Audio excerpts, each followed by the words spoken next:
Next important ৰজা হ'ল হৰজৰা বৰ্মন এখেত ইম্পৰ্টেণ্ট হয় ইমিডিয়েট পিছত কিন্তু নহয় দেখিছা এইটো 750 AD এইটো 815 AD মানে ইমিডিয়েট পিছত নহয় ইয়াৰ মাজত আৰু ৰুলাৰ্ছ আছে এতিয়া চোৱা he was the first in the dynasty to get that shown in Vedic ritual তো বেদি আমি কি পাইছিলো ইয়াৰ আগত তেওঁলোক নন আৰিয়ানে আছিলে একদম বৰ্মন ডাইনেষ্টিৰ পৰা তেওঁলোকে প্ৰত্যেকে নিজকে কৈছে যে তেওঁলোক নৰকাসুৰৰ তেওঁলোক কি আছিলে লিডিয়েজ তেখেত তেওঁলোক মানে ক্লেইম কৰে যে তেওঁলোক নৰকাসুৰৰ ছাকচেছৰ হয় আৰু লগতে আমি বিভিন্ন ধৰণৰ এভিডেন্স পাইছো য'ত আমি পাইছো যে তেওঁলোক নন আৰিয়ান আছিলে ব্লেচাছ তেওঁলোকে ট্ৰাইবৰ পৰা বিলং কৰিছিলে তো তেওঁলোকে এইটো অবভিয়াছ হয় যে তেওঁলোকে কোনো ধৰণৰ বেদিক ৰিচুৱেলছ বেদিক কালচাৰ্ছ ইমান বেছি তেওঁলোকে ফ'ল' কৰা নাই লাহে ধীৰে ভাস্কৰ বৰ্মনৰ টাইমত বা বৰ্মন ডাইনেষ্টি লাষ্টৰ ৰুলাৰখিনিয়ে লাহে ধীৰে অলপমান কিছুমান বস্তু এডাপ্ট কৰিছিলে যদিও বহুত বেছি বেদিক ৰিচুৱেলছ বা বেদিক ৰিচুৱেলছখিনি কমপ্লিটলি অহা নাছিলে যিহেতু বেদিক ৰিচুৱেলছবিলাক ক'ৰ হয় আৰিয়ান কালচাৰৰ হয়নে নহয় আৰু তেওঁলোক যিহেতু নন আৰিয়ান হয় তো এই হৰজৰা ব্ৰহ্মণী হৈছে প্ৰথমজন এই ডাইনেষ্টিটোত প্ৰথমজন ৰজা হয় যিয়ে কি কৰিছিলে ফ্ৰণ্টখন বেদিক ৰিচুৱেলত লৈছিলে বা ফ্ৰণ্টখনত হিংসাখনত তেখেতে বেদিক ৰিচুৱেলত বহিছিলে ঠিক আছে সেইটো সময়ত বেংগলত যোনটো পালা ডাইনেষ্টি আছিলে তাৰে এজন ৰজা দেৱাপালৰ এই হৰজৰা বৰ্মনজন কণ্টেম্পৰেৰী আছিলে মানে হৰজৰা বৰ্মনে ইয়াতে ৰুল কৰি আছে প্ৰাগজ্যোতিষপুৰত আৰু এফালে বেংগলত পালা কিং দেৱপালে কি কৰি আছে ৰুল কৰি আছে ঠিক আছে এতিয়া হৰজৰা বৰ্মনে এটা উপাধি লৈছিলে এটা টাইটেল লৈছিলে সেইটো ইম্পৰ্টেণ্ট হৈ যায় মহাৰাজা ধীৰাজা পৰমেশ্বৰা পৰমা ভট্টাৰকা তাৰ পাছত আমি কি পাইছিলো মনত পৰিছেনে হেডুকা চুলিনৰ কথা হেডুকা চুলিন কোন আছিলে এজন নন আৰিয়ান ডেইটি আছিলে আৰু সেই নন আৰিয়ান ডেইটিজনৰ কাৰণে হৰজৰা বৰ্মনে এটা কি কৰিছিলে টেম্পল এটা বনাই দিছিলে he build a temple for হেডুকা চুলিন এট হাৰুপেশ্বৰা তেওঁলোকৰ কি আছিলে কেপিটেল আছিলে হাৰুপেশ্বৰালে কেপিটেল কোনে বনাইছিলে হাৰুপেশ্বৰাত কেপিটেল চালাস্তম্ভাই বনাইছিলে অৱন্তী বৰ্মনে তাৰ পাছত লগতে এটা হৰজৰা পুখুৰী আছে এটা হৰজৰা পুখুৰী ক'ত আছে তেজপুৰত হৰজৰা পুখুৰী তেজপুৰ ৱাজ এক্সকেভেটেড বাই হিম কাৰ দ্বাৰা বনোৱা হৈছিলে হৰজৰা বৰ্মনৰ দ্বাৰা ঠিক আছে আৰু এখন কপাৰ প্লেট হৰজৰা বৰ্মনে ইছ্যু কৰিছে দেট ইজ হায়ুংথাল কপাৰ প্লেট এই কুৱেশ্যনটো কিন্তু APSC আই থিংক 2018ত আহিছে CC প্ৰিলিমছত যে হায়ুংথাল কপাৰ প্লেটখন কাৰ দ্বাৰা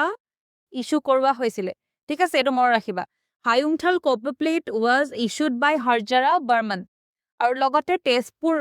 ৰক এপিগ্ৰাফো ইছ্যু কৰা হৈছিলে হৰজৰা বৰ্মনৰ দ্বাৰা তো ইয়াতে আমি কি পালো হৰজৰা বৰ্মন 835লৈকে ৰুল কৰিছিলে এখেতৰ ইমিডিয়েট পিছতে আমি এজন পাম বনমালা বৰ্মন ঠিক আছে বনমালা বৰ্মন এটা কি কৰিলে চোৱাচোন He was a contemporary of the two king of Pala dynasty of Bengal, which Vigraha Pala and Narayan Pala. He recovered Kamrupa's lost possession in Bengal. আমি ইয়াতে দেখা পালো কামৰূপাৰ lost possession কামৰূপাই কি কৰিছিলে বেংগলৰ যোনটো তেখেতৰ পজেশ্যন আছিলে সেইটো হেৰুৱাই দিছিলে কিন্তু কি কৰে এই বনমালা বৰ্মনৰ টাইমত বনমালা বৰ্মনে কামৰূপৰ সেই লষ্ট পজেশ্যন ইন বেংগলখিনি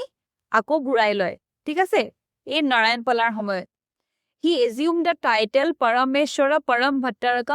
এই টাইটেল আমি ইয়াতো পাইছো হৰজৰা বৰ্মনৰ টাইমত দেখা পাইছানে মহাৰাজা ধীৰাজা পৰমেশ্বৰা পৰম ভট্টাৰকা সেই একেটা টাইটেলক আমি আকৌ কোনে লোৱা দেখিছো পৰমেশ্বৰা পৰম ভট্টাৰকা মহাৰাজা ধীৰাজা বাই বনমালা বৰ্মন ঠিক আছে He was evidently a great builder and patron of art and culture art and art ঠিক আছে কলাৰ বস্তুটো কি কৰিছিলে বনমালা বৰ্মনে বহুতখিনি পেট্ৰনাইজ কৰিছিলে আৰু he was a great builder আছিলে builder and great patron of art ইয়াত খালি এখেতে ইম্পৰ্টেণ্ট এটা কাম কৰিছিলে নট ইম্পৰ্টেণ্ট মানে ছিগনিফিকেণ্ট বুলি ক'ব পাৰা এটা পইণ্টৰ ফালৰ পৰা হি ফাষ্টেড আনটু ডেপ্থ আণ্ডাৰ দ্য ইনফ্লুৱেঞ্চ অফ